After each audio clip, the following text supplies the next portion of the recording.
Hi there, fellow pickers. My name is Mike, and I have a special guest with me, Hiker Seaman, Mr. eBay himself, Carl Mandrioli. How's it going, everybody? How are we doing today? What's up, buddy? It's great to have you back on the show. How's everything going? Yeah, it's going good. So, yeah. we have to talk about the weather because apparently you got a snowstorm in Colorado, huh? We don't have to talk about the weather. We don't. No. Yeah. It did snow in Colorado, but that's not very interesting because it Yeah. can snow here. That's what happens in Colorado in the mountain areas. So, yeah, it's good to be back on the show, my friend. It's been a little while. Yeah, it's great. When you texted me and said you wanted to record a pod, I was super excited. Love having you. Love chatting with you. You're definitely one of my best friends that I have in this world. So, Oh, thanks, man. You too. Happy to have you back. And you've got a couple of listeners that have been asking about you. So you want to give our listeners a little update about what's been going on? Yeah. So to the two people that might have been semi or like politely interested in where I went, I don't think people cared all that much, but yeah. So I think I shared that I'm a teacher, and at the beginning of the school year, like unsuspectingly, I picked up an extra class I had to teach, and so that's kind of twofold. It just takes extra time to plan, to prep, but then it also takes away existing time I have to plan and prep, and it took away more than I thought. And so I've been kind of hanging on for dear life with it, and actually, like the other podcast I do that's a little bit more well established, like that one, I'm struggling just to get that out on a weekly basis, and so I just couldn't do two. So I told Mike I would check in every once in a while and give some updates and share some stories from the selling circuit, but I couldn't do it as consistently as we were doing it before. So my apologies, my friend. I'm sorry that it had to go down that way. I was not planning on that. It was just a surprise, get more work.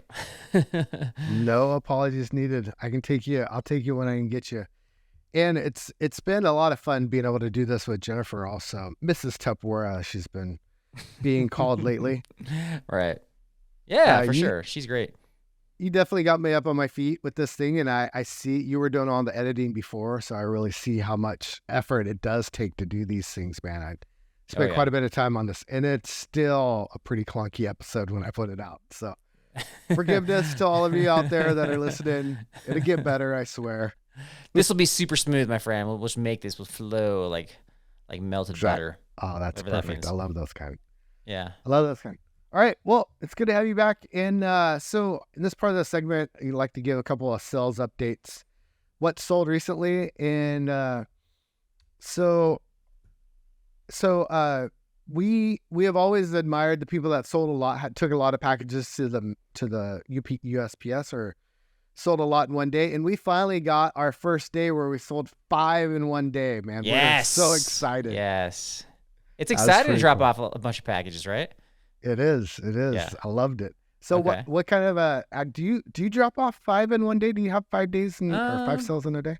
Yeah, but not very often. I mean, yeah. I'm trying to think. Like 4 is more common, I would say, for a big day. I'll have 5 maybe once out of every 3 weeks. So that's, and this is probably going to go to our topic for today. It's just kind of like the experience in knowing what sells and knowing what doesn't sell. So I know what is going to, I try to list things strategically, but yeah, so getting to the stories, like our picking season for what I like to do is mainly over at this point. So the last one that I went to, we had a community sale, and my daughter runs cross country, so I basically just couldn't go. So I just went to the tail end. And there's actually a guy that I wanted to have on the show who I used to go picking with, and we're kind of like in and out of contact, and he actually happened to have a garage sale. And he's like, oh, I've been saving all these old like Apple products, like iPhones, iPads, iPods for you. So he pulls out this, bin of them, basically, like one of those like really small bins. And he's like, all right, you just make me an offer. You can buy all this stuff for whatever, whatever you want, whatever you think's fair, which I hate when they do that, especially when it's somebody you know. Me too. So I don't remember how much of each was there. So I basically offered him like $100 for like a stack of like 3 or 4 iPads. So, like a couple iPhone 6s, a couple iPhone 5s. So these are pretty old things. Some maybe like 5 or 6 iPods and, Yeah. What do you think? Is that a ripoff? Am I ripping the guy off? Is that a good deal? Is that neutral? Where do you stand with that? I feel like it's kind of neutral. I'm afraid of doing the iPhones and iPads and stuff because if they're locked, I know we had that discussion before, and some of the listeners told us how to unlock them. I still don't quite believe that though. I think it's still kind of illegal to do that stuff. Yeah. So neutral. I think that's kind of where it ended up. So if everything was unlocked, it would have been a really good deal for me. But he wasn't even sure that was the case, and so a lot of those things are just not even sellable. And so I have figured out, I mean, it's pretty straight up like how to restore them to factory settings. But then when you go in, you have that like little hello screen and you click on stuff and you click through and you click on the Wi-Fi, everything's going. If it's completely been wiped, then you get to go right to the main screen. But if it hasn't, it still prompts you with that. What's that Apple ID? What's the password? And there's no way around that, man. I even tested it. So one of the like newer iPod Touches I have listed on eBay, and I have it listed for super cheap. It's in great condition. It's a newer one, all good. I've listed it there for $15, and they're going for like, I don't know, $50. The only issue is that it has that email attached. So I figured, well, if that's a workaround issue, this thing's going to sell super fast. Hasn't sold yet. So I think I'm with you on that. Yeah, I think you went to get to that screen.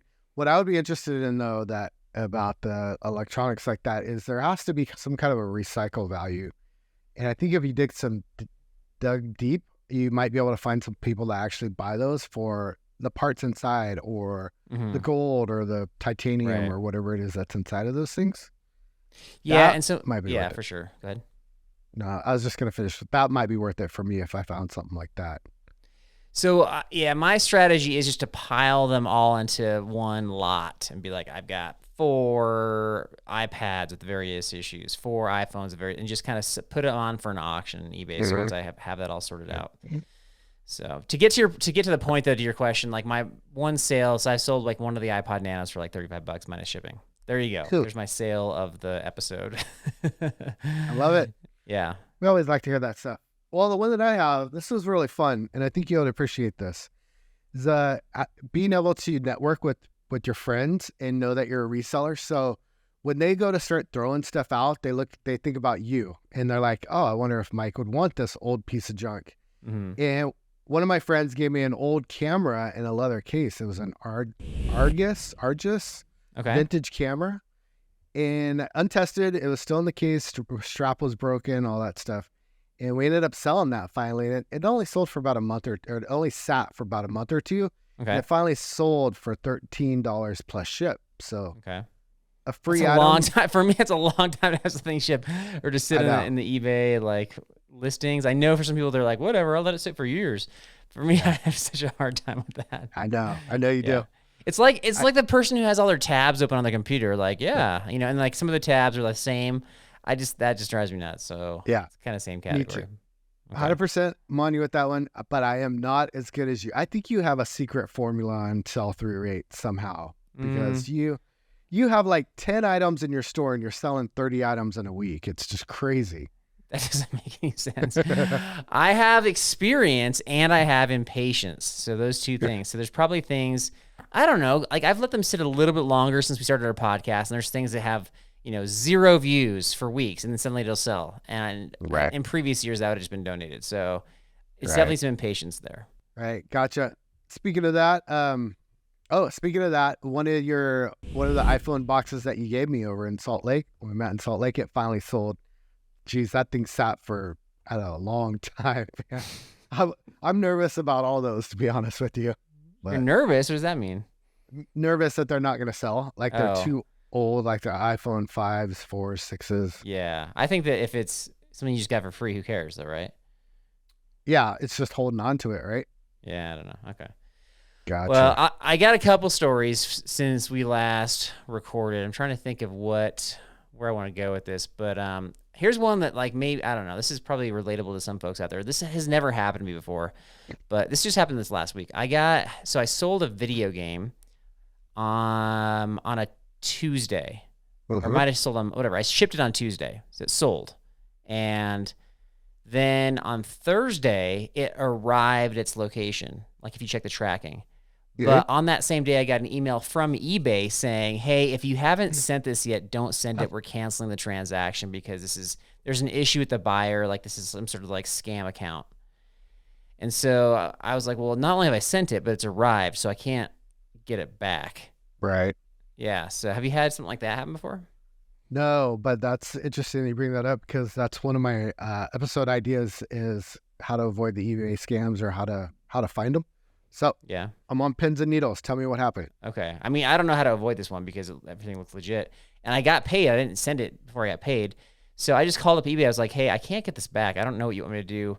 And the guy basically said, "Well, the guy said, like, look, you got paid for it. They're not going to take the money out of your account now that it's arrived. So you simply have to do nothing and you're good to go." So really, I have to continue to check to make sure the money wasn't taken out of my account. But that's what he said on the phone. So we'll see. Interesting. But I haven't had that happen before. Yeah, no, I'm glad that eBay is looking out for that stuff with fake accounts. We sold that. I was telling you, we sold that vintage sweater. Yeah. Finally, and I'm kind of gonna let Jen give the details on that one. But I looked at the buyer on it. There's 0 reviews, 0 feedback, and I was like, oh my gosh, I don't know about that. Please, no returns. I know, but it was a legitimate address. They paid. I didn't get any weird feelings off of it, so. Hopefully it's just somebody that started up a brand new account and we won't get a return on it. Right. Yep. Okay. Well, we'll see what happens, man. But yeah. Congrats on that sale too. Thanks, brother. What are we talking about today? What's going on? So we were talking about unlocking eBay success in mastering sell-through rates and a little bit of information about Terapeak. Okay. Now, do you know what Terapeak is? I mean, you brought it up and I started playing around with it, but no. Okay. What is it? Good. I'm kind of in the same boat, but it's a really good research tool for eBay to see the sell-through rates. It's kind of like what you do in your own brain. It sounds like you have your own Terapeak inside of your own brain, but it gives you hot categories, sell-through rates. It gives search listings, how many times the thing's been searched for, and then also how many are active listings. Mm-hmm. And then dive in deep a little bit further into it. It actually gives you average selling price. And the biggest thing is it gives you up to a 2-year, I think it's up to a 2-year. I haven't went back very far in it, but up to a 2-year research. So instead of the 90 days that the sold comps give you on the app, you can go back 2 years. And then, and I don't know everything about it. So please forgive me if I'm misspeaking on something. If y'all would like to go dive deeper into Terapeak, just let us know in the comments below, and I will do a ton of more research on it and get to really familiar with it, and then we'll do a separate episode where we really dive into what Terapeak's all about. But it's also, I noticed on there, it helps you create listings or how to suggest creating listings, which I thought was pretty interesting. It's almost like eBay gives you all the tools to do it all, with hardly any effort anymore. It's kind of great. I love it. Okay. I guess I've been able to do all this stuff without that. So I'm still trying to figure out what would be worth the time investment for that. Because if you're talking about researching like what's selling, what's not selling, then you'd have to know. That only makes sense if you have access to sourcing some of those things where you're going to have access to it. If you're out just picking, so you're out like at an auction or a garage sale or whatever, you're not going to know necessarily what you have access to unless they take pictures ahead of time. You're really just investing the time up front. Is that correct? Yeah, it's really interesting that it's fascinating actually that your brain works that way, because I would look at Terapeak and see what was selling, what was the hot stuff right now, and then I would look at the garage sales and estate sales for that stuff. Mm-hmm. But it would prep me to see what was selling so I can know what to source, rather than just going out there like I've told you before, that I shotgun, just kind of buy a bunch of stuff and see what sticks. Right. Unlike you seem to know exactly what's hot and what's selling. So, I mean, I still miss stuff, of course. Sure, I'm sure we all do. That's where I see Terapeak coming into play. Okay, so gold standard would be then you go onto the eBay site, you use Terapeak, you identify, let's say 3 to 4 items. You're like, okay, these are things Really? that are currently hot items that are selling for a good amount of, return. And then you're able to go somewhere, wherever that is, and find those specific items to sell, right? Yes. Okay, then I would like to challenge you with that. I want you to, you could even make a video doing this where you say, okay, this is what I found. I found these 3 or 4 items. I am now on the hunt for these 3 or 4 items without wasting a whole lot of time. I'm going to find these in the next, let's say, month or so. And then you film kind of the upfront video and then like, this is what I found. Because I was able to research this, I was able to find these items and they sold for X amount of dollars. Do you think you could do that? Yep, I could. Except for we're on a holding pattern right now with buying any more stuff until we get down on the Tupperware. That's way less interesting. Way less interesting. It is. Okay. It is. You guys are going to have to just bear with me for a little while until just I get buy down more on the stuff. Come on. I know. Yeah. We're going to get tired of hearing, like the Tupperware is interesting. Don't get me wrong. But we're going to get tired of that for a while. You got to get some other stuff. People will never get tired of hearing us. Come on. No matter what we talk about.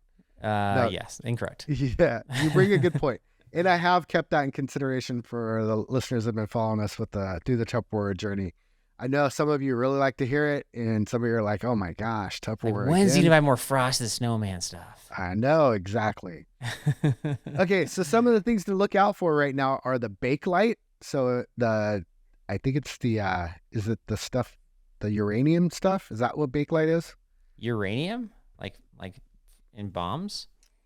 Yeah, it's actually in some of the dishes. So you take a black light with you and a black light flashlight, and you put it to the green dishes. I know I can't see your face, but I know that you're laughing. But it's a thing, I swear. Wait, I might be interested in these dishes. Can you hang on a second? I got a black light for them. Can you please leave the garage sale, sir? You're weirding me out is the response you're going to get. For those of you that know what I'm talking about, you'll know what I'm talking about. I'm not saying you're wrong. I'm just saying it's weird. It is. But it's these green dishes that actually eBay is forbidding anybody to list anything that has uranium in it. So they have to put some kind of new thing in their description. But yeah, it's these green dishes that glow. I know. It's these green dishes that glow when you put a black light onto them, and they're super hot. It's crazy. Like literally hot from radiation? Probably, yeah. Okay. You can power. Forget the solar panels. You can power your own home with the uranium cloud. If you smash the dish against the wall, does it explode? Oh, that would make a great video. What are you talking about? Oh my gosh. Okay. All right.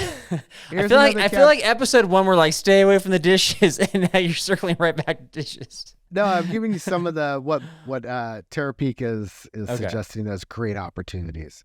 All right. So some nuclear bomb dishes is number 1. What's next one? Uranium, nuclear bomb, bracelets and charms, headsets for cell phone accessories, and building materials are their tops right now.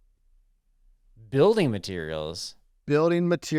Wholesale lots. Yep. Okay. On eBay? It's got a great pass-through rate. You can sell anything on eBay, brother. Like I know there's local pickup, but you're really narrowing down your. Like, are people really going to search? Like a pallet of lumber. You are, and to go along with your point, there's only been 798 searches on this topic, and there's only 570 listings. So that's how narrow it is. But I think that was good, that you wanted more searches, right? You want more searches than listings. Yes, that's correct. But okay. Think about the millions of users on eBay, and there's only, 798 people that have searched for it out of the millions of users of eBay. Yeah, that means it's not in high demand. It's not in high demand. Correct. But you just said that's something we should be selling. It is. It's the category has a higher search to listing ratio, and it's got a good sell through rate. Okay, so it's not the quantity. It's just that like you have a higher percentage of selling it as a result. Correct. Okay. Yep. All right. Gotcha. All right. So I'm really interested. You've got me even more curious now that we've been talking about the way that your brain works with the sell through rate. So how do you factor that in there and take away from the experience? I know that's a big part of it, but your brain just automatically knows that there's not that many on eBay and you know that you're going to be able to sell them. Is that the way it works? Oh, I don't know how much there. I mean, I know some things I find there's not that much on eBay for sure, but no, I just go based on experience. So I know certain types of things are gonna sell. I look up the comps on the spot, and so I think I looked up and it said that when you're reselling, if you can have overall like a 50 to 80% sell through rate, that's good. 50 seems low to me. I want to be more in the 70 to 80% range. And I don't want to have to like donate or get rid of really anything. And so I just keep track of what's been selling and what doesn't sell. And then if you can, package. So one strategy I've used is like, okay, if I can part out something, for example, let's say I'm selling a camera that comes with like an external microphone that comes with extra batteries. Yeah. I can sell the external microphone. I can sell the batteries. But what if they don't sell? Then I can package it with the camera and sell it as an entire lot. So even though eBay wouldn't track that would count as like 2 unsold items, with the camera being potentially like a third item that did sell. Versus in my mind, I'm 3 for 3 because all 3 items ended up selling. They all went, right? Yep. So not ideally, like ideally you want to be, if you're gonna try to part it out, you're trying to make more money that way. But still, in the end, I'm not donating any of those items. So I keep track of that, and then I just remember. But I don't always assume that if something's sold in the past, it's going to sell in the future because the market changes, demand changes. So I still check things out on an annual basis to make sure that they're still in demand. But yeah, I don't know. Like in terms of mentally cataloging things, you just have, like, okay, this didn't sell. Therefore, now I'm deleting that from my mental catalog. I'm not going to buy that anymore. Or this sold, but it took forever. So that's not really worth my time. That kind of thing. Is that... I guess I'm not selling so many different things that's hard. What do you think about that?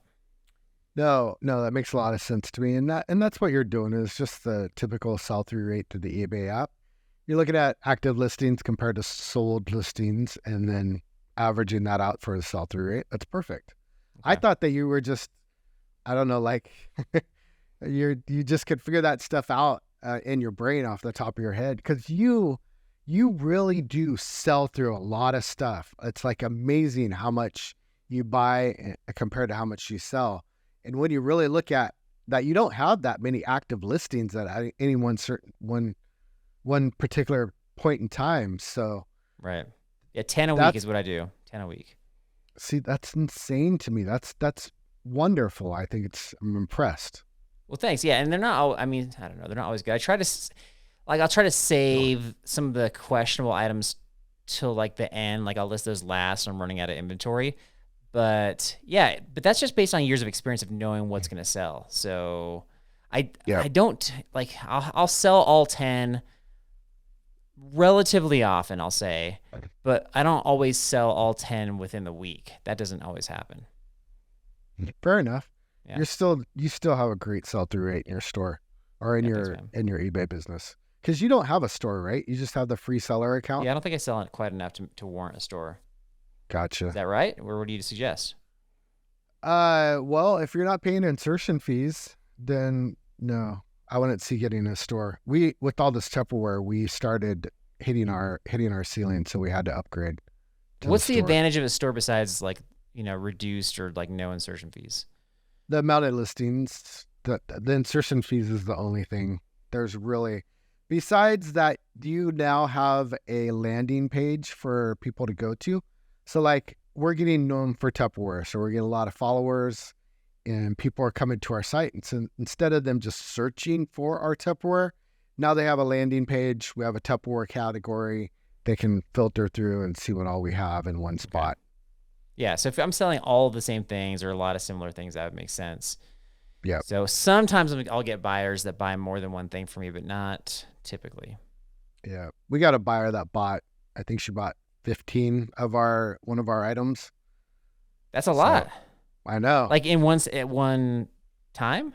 Yeah, one sell. She bought one of them and then Jen messaged her and said, "Hey, I've got 14 more of these. Are you interested in those? And she's like, yeah, I'll take them all. So that's like not 5 different packages, but you sold 15 things. You're dropping 15 things off at the post office. Right? No, it was for one person, so we packaged it in one box for it. But it's 15 sales. It is. Yeah. That's a good point. So that's like way better than I've never done 15 for somebody. That's awesome. Oh, that's a good point. Thanks, man. Yeah. Yep. Hopefully she's going to be a repeat buyer, but that's one of the positives about having a store. And then the insertion fees, I forget what it is. What is it? 250 listings plus sales. So it's not just how many you list in a month, but it's the items that sold in that month also add up to your 250. Okay. And so we bumped it up to 1,000 because we're starting to hit that ceiling. Dang, man. Yeah. So I'm not even close to that. Like, not even close. Yeah. So, when I die, Carl, you're going to have to come through my house and go through my house. And I'm going to be one of those eBay resellers that is just stuffed to the gills with stuff. It's going to be in every corner. It's going to be up on. Oh no. That's like people's nightmare right there. Am I in your will, really? Like for like rando items? Like anything here, this person gets this item. Anything unlisted goes to Carl. Exactly. Carl gets all my eBay stock. And that's the issue. And that's probably where it goes to like me, being very incremental with what I'm listing, what I'm selling is I have bins full of stuff, but I'll go through all the bins before the next season starts. So I'll have, by the time February, March roll around, or even April, I'm out of inventory. I'm not selling hardly anything at that point because I've gone through all that stuff. And so there's this like cycle to it. Whereas I think the professionals, there's no cycle. There's just this ongoing, like, sometimes they got a lot, sometimes they got a little, but they always got something. Yeah. Yeah, absolutely. And you are exactly, I think, what a lot of people that started reselling are doing reselling for, and that's just a supplemental income, right? Right. I know a lot of people want to do it full time, but it's really stinking hard. So I think most of our listeners do it the way that you do. And I'm impressed and admire the fact that you are actually able to supplement your income with doing this. It's incredible. Yeah. There's always, thanks. Appreciate that. There's always the risk though of doing it that way and then not having the cycle. And so the guy that I bought the Apple stuff from, his wife is always excited when I come over because I'm always taking stuff out of the house because he doesn't go through his stuff. He doesn't cycle through it. And so he just ends up collecting and then he'll purge periodically. But when he purges, he's not purging everything. So there's always like junk around, so to speak. Yeah. Which is frustrating for spouses. Yeah. So, yeah. Yeah. Trust me, I'm the same way. I want my garage back, and it's only been a couple months and it's still packed full of Tupperware. Right. All right. So you kind of touched on what we're going to talk about today, reselling or sell-through rates. And there's one easy way that you touched on that to go about calculating the sell-through rates.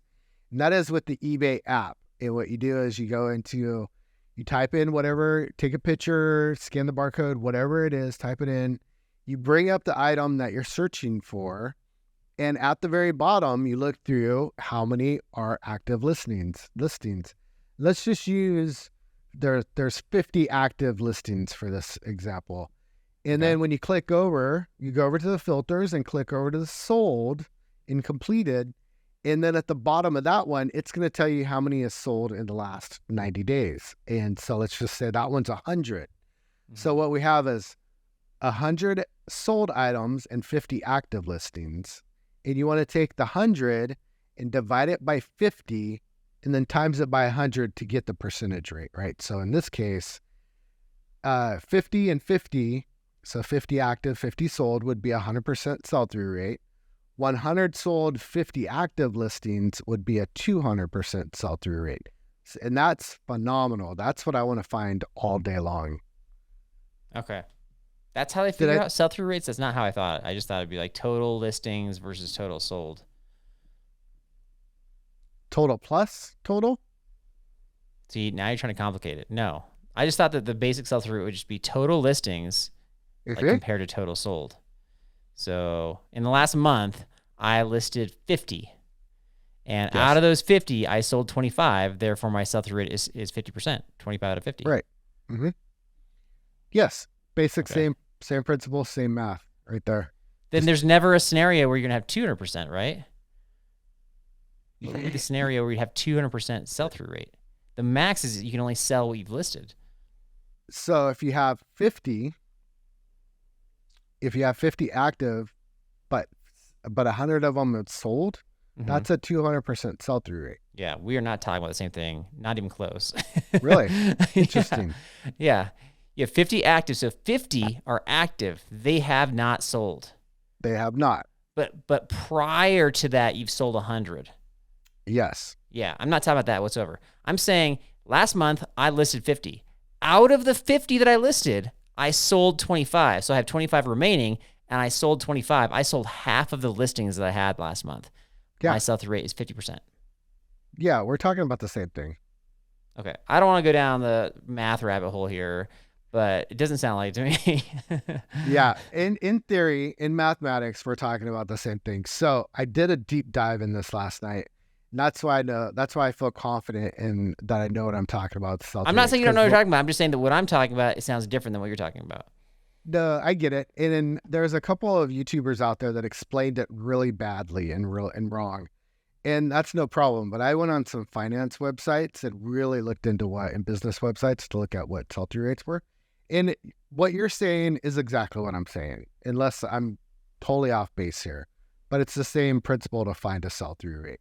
Your numbers are just different. You sold 25, you had 50 listings, that would be 50% sell-through rate. Okay. I'm going to step aside and trust you on this one. So okay. Absolutely.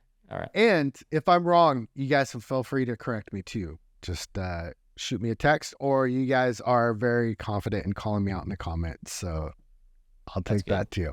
All right. Because I don't pretend to know everything. I am learning this stuff as I go. And that's why I didn't want to do a deep dive into Terapeak. It's because I don't fully understand the program yet. I don't want to give people wrong information. But when it comes to business and mathematics, I've got a pretty good grasp on things. Okay. But that's an easy way. Like if let's just talk through a scenario where you're looking up something and you're like, hey, I've got 50 pieces of chewing gum, Wrigley chewing gum at this yard sale. And I look at the sold comps and they've sold 250 of them sold in the last 90 days. That's an easy buy, right? It's got an easy sell-through rate. It's got a big sell-through rate. Potentially. Like, it depends on what you're selling for, right? I know you want to sell stuff. You like to sell stuff for like 50 cents. I don't want to do that. Don't get hung up on what the cost was. It was a fake scenario on chewing gum. But the gum's not going to resell for a whole lot. I don't want to buy the gum, Mike. Oh, you're too much, man. Let's find, what about like a single sheet of paper? Like the paper's been selling. Like, I'm not going to sell the paper because it doesn't sell for a whole lot. Okay, Carl, you buy 45 Super Mario Brothers original NES. You buy 45 of them, and there's 250 of them have sold, and you bought them all for $0.25. Okay. Is that a good sell-through rate? Or are you picking them up? Yeah. I mean, $0.25. That's a good deal, right? Exactly. It's not chewing gum. All right, moving on. I like it. Okay. All right. You have anything else to add on to the sell-through rate? No, you know more about this than I do.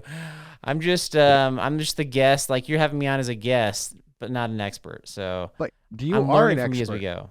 You are an expert. Not on the official like terminology and stats and all that stuff.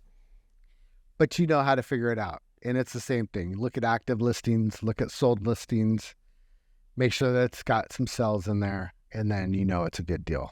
Okay. Right? Okay. How do you suggest people use this? Your average person, they're looking up your chewing gum, they're looking up the Frosted Snowman door hangers, they're looking up their Tupperware.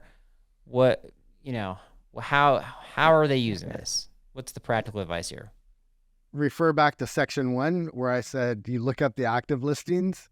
If you got 25 active listings and you have 150 of them have sold, buy it. It's going to have a good sell-through rate, and it's probably going to sell pretty well. Okay, so the step-by-step process for that is you're doing a search, whether it's on your app or on your computer, and then you modify the search to include only the completed listings, Completed and sold.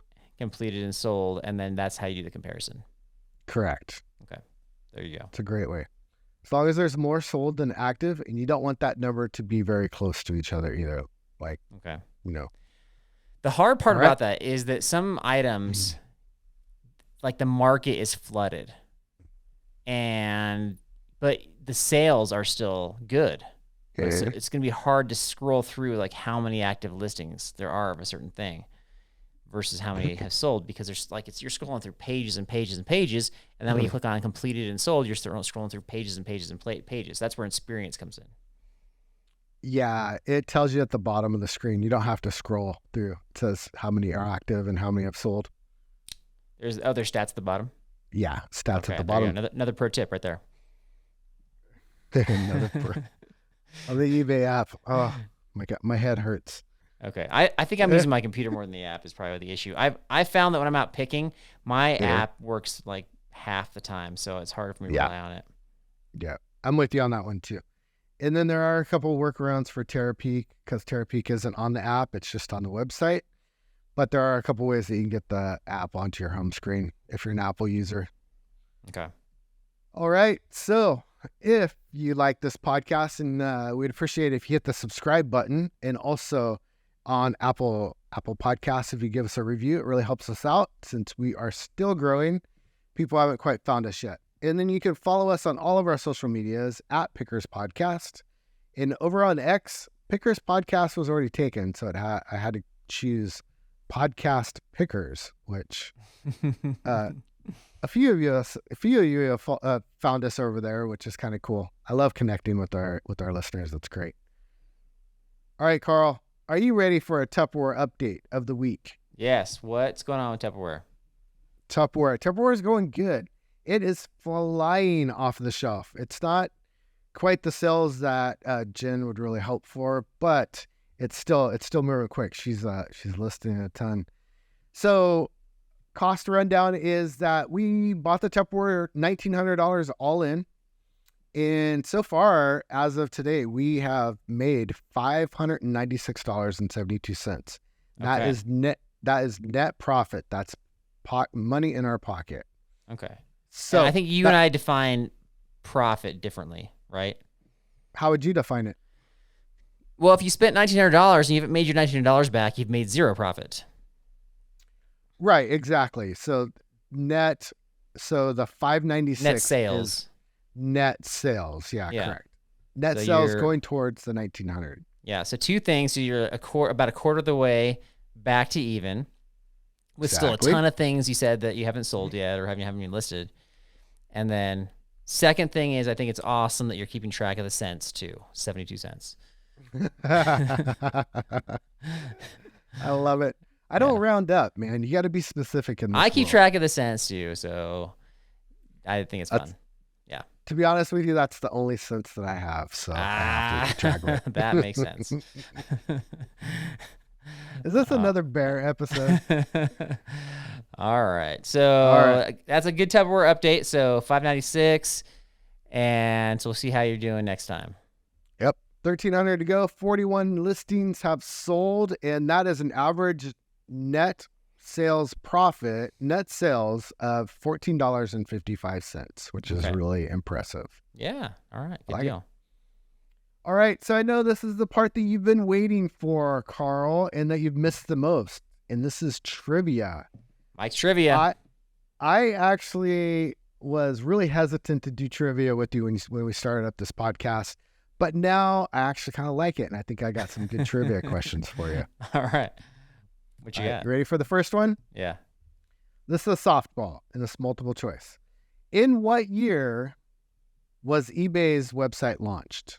Was it A, 1995, B, 1991, or C, 2035? Because that's when Elon Musk bought the final part for his SpaceX time travel capsule off of eBay so he can time travel back to 2019. Nice. Was it really 1995? 1995 is the correct answer. Yes. I would guess like 97 or 98 if I had to guess. So that's interesting. Really? It's earlier than I thought. Okay. Nice. Cool. I love it. All right, we're 1 out of 3 so far. 2 left to go. What was the first item ever sold on eBay? And it's multiple choice. Was it A, PayPal pencils? Was it B, a broken laser pointer? Or was it C, Pierre Omidyar's toenail clippings? I don't think PayPal existed when eBay started, so that wouldn't make sense. A broken laser pointer. I don't know who that Pierre guy is. I'll go with the clippings just for fun. Couldn't see Pierre. Pierre was the founder of eBay. That's disgusting. But no, it wasn't his toenail clippers. It was, in fact, the broken laser pointer, and it sold for $14.83. Nice. And promptly was returned because it was broken. Hopefully they did not get not as described. What is that? NIS or INS, something like that. Right. NAS. NAD. All right. Okay. Number 3. So you're 2 for 3 so far with 1 more to go. What was the most expensive item ever sold on eBay? Was it A, a jar of authentic unicorn tears that promised eternal happiness? Was it B, the secret map to a lost city made entirely of chocolate? Or was it C, a private jet for $4.9 million? This is a fun question. I like this one. Oh, it's gotta be the jet. It's gotta be the jet, right? The jet is correct. You didn't what? You wouldn't fall for the unicorn tears? I really thought I could see that selling though. Like I could see somebody trying to peddle that stuff. Did you know? Okay, speaking of like the '90s, there was a commercial in the mid '90s that was doing like Pepsi points, and so you like got points for like the labels or the proof of purchases, and then you could buy like sunglasses and that. Do you know this story? You know what I'm talking about? No, but I remember the Pepsi points. Okay. So they made this commercial like this, cool kid in high school. He's got the Pepsi sunglasses, 5 points. He's got the Pepsi tote bag, 10 points. I don't know how many points it's worth. And then at the end of the commercial, in comes like a Harrier jet, like 7 million points. Oh yeah, I do remember that. Yeah. Did you know that somebody actually tried to get the Harrier jet? No, they had enough points. Yeah, they figured out a way to get the points for the Harrier jet, and because eventually Pepsi was like, they put a numeric value to points, like a monetary value, and so you could basically buy points, and if somebody was willing to put up, essentially it was like $700,000, you could buy the jet. You could have enough points to buy the jet.